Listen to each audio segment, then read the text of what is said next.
Hello my fellow gamers and welcome once again to Philosophy. Today I'm going to show you how to properly start a city without taking out any loans and with even money to spare. The important thing to remember is that you have to start small, especially if you're just starting a new city, that you do not want to go under with the budget. You do get more money with the milestones every time you hit a new one, but that's only enough money to actually build the civil buildings and services and utilities that you need as you expand. So in order to start cheaply, you start with a single two-lane road that you then delete because you do not want the two-lane roads when you have the exit and entrances from the highway that are actually just one ways. So that is why you use the two-lane two-way roads. Then you make a small square. It doesn't really have to be large and it doesn't even have to be square. You can use something like this, stretch it, and try not to spend too much money on the roads. Now that we have this outer ring, we actually need an inner ring. An inner ring where you're actually going to be zoning, and that is a place where you enter also with the two-lane one-way roads. Now you need the network of two-lane roads, and you can use the cheapest ones to not spend too much of your budget. From here we just need to make these long roads over here and then make another up here. From these two roads you can actually make quite a nice area to zone and to build your first RCI buildings.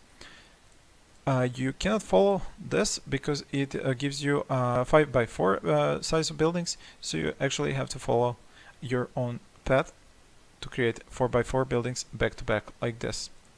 So I just need a few more streets like this, and then I'm going to need cross streets. There we go.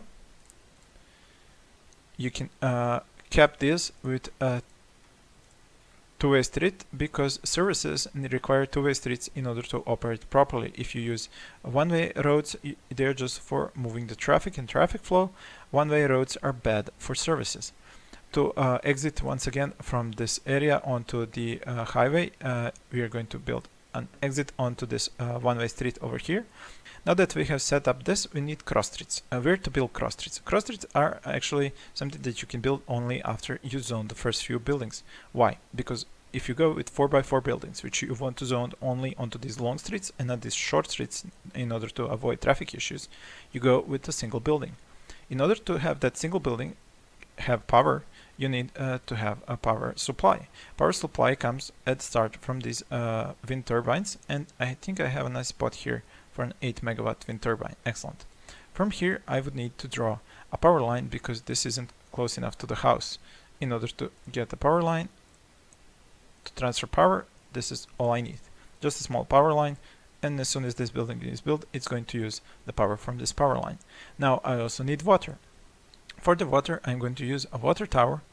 This is because over here I'm going to have the water drainage pipe, and this requires power, and since my power production is over here, I need to draw a line for it as well. Whoops, too close to the building. Okay, there we go. And now this sewage drainage pipe has power. It is going to drain over here where there isn't any movement, no current, which means that the drainage is going to stay here for a long time and not enter this waterway system. Especially you wouldn't want to place it here and have it contaminate all this water. I'm not going to use the water pumping station because that one would have to go onto this side, and then I would have a problem of getting power to it. At the start I would have to use power lines, which are expensive, or even another wind turbine, which would be totally not cost efficient. So now that we have power, we need to draw the water pipes as well, so that these first zones are going to have water. Now that was pretty expensive. If you see here, we're down to just 25,000 left, but that's plenty.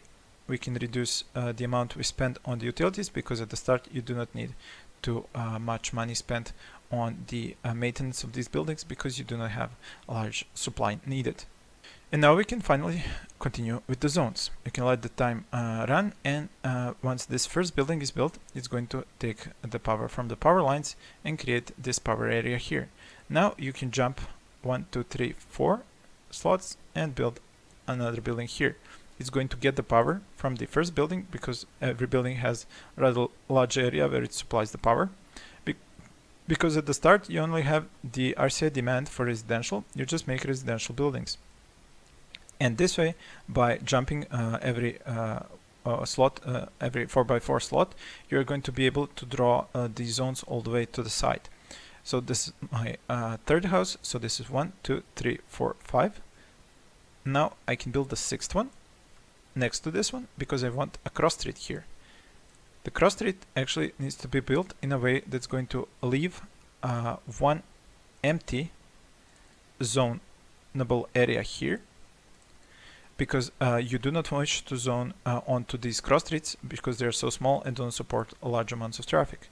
So you can zone the next one like this, and this leaves these small pieces of area here where you don't have any buildings that are going to have exits and entrance onto these small streets. Now you can continue going forward with zoning. As you can see, I have a much larger need for industry and commercial as I have more buildings now, and I just need a few more residential buildings in order to get over here. So 1, 2, 3, 4, 5.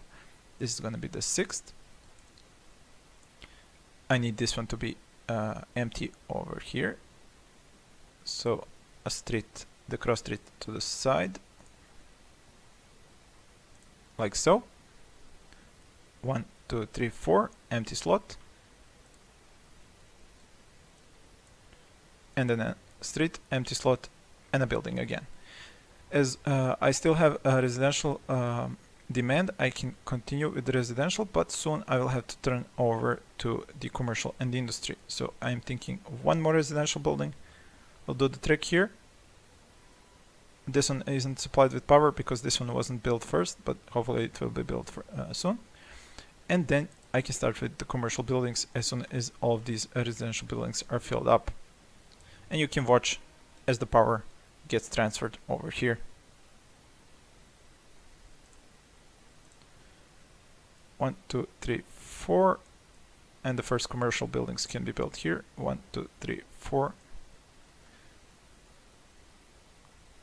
I'm thinking I can start with the industry already.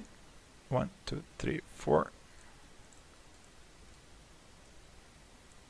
There we go. 1, 2, 3, 4. 1, 2, 3. Actually, I could use another cross street here. So from here to here, from here to here, and from here to here. And then have the industry continue onto this area. 1, 2, 3, 4.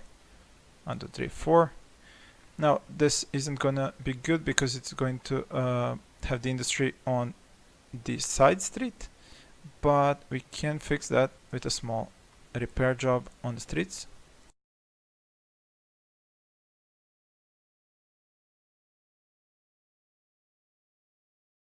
Much of a problem.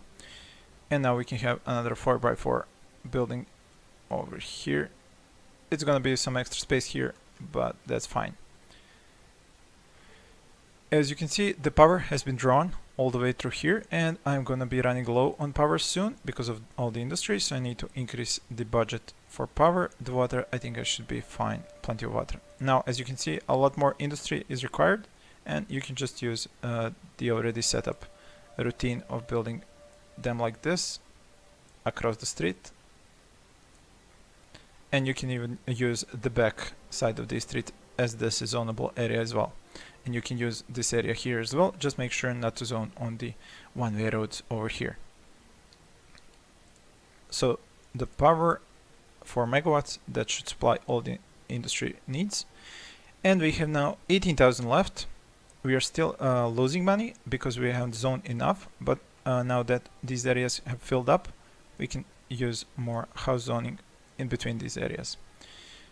Commercial, this seems to be all it requires at the moment, but we can go in advanced and build something more over here. More houses onto this area.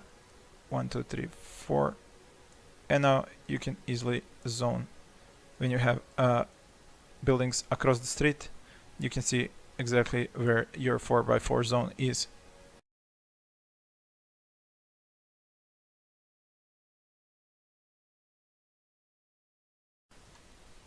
You need to keep an eye on your power and increase its production capacity to meet the requirements that show up as you have more zones being developed.